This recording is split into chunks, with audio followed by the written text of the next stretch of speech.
Hi guys, I just want to have a quick video for you guys on switching a Gt86 or a Subaru BRZ Limited cluster from a 2017 forward onto the older cars that don't have the screen.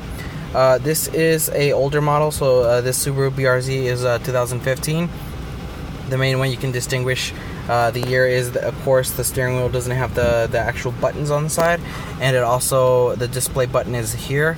On the 2017s and up, the display button is just blacked out and filled in with a little button, fake button there.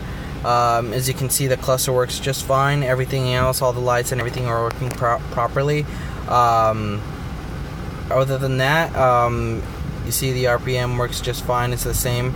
This is from a Gt86, like I said, into a BRZ, but it works just fine. This is a push button car, so the cluster will work perfectly fine with a push button car.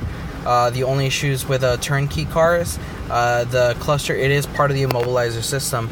So you would either have to buy a brand new cluster and have that into your car and program through techstream. As with a brand new cluster, you'll be able to program it with techstream. But if it's a used cluster, I believe you would either have to go to the dealership or have the cluster reset somehow. Other than that, you might get lucky if the cluster doesn't have any car that's programmed into it. If it came from like a push button key car into a non push button key car, you might get lucky that way.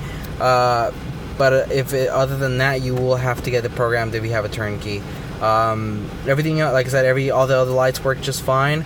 The only issue, of course, you can't control the screen up and down, but I am working on a kit that you will plug into the back of this.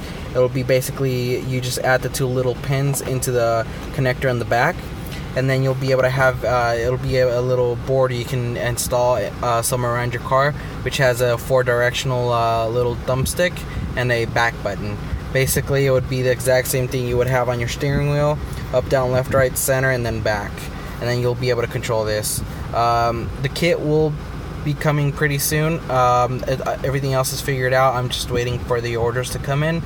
Yeah, if you guys have any questions, please let me know. As you can see, if I press the display button, nothing necessarily happens because on this cluster, that button's not used anymore. But if I trip the odometer, push the odometer, then it does switch between A, B, and the original. And if you do press kilometers or miles, it does switch back and forth.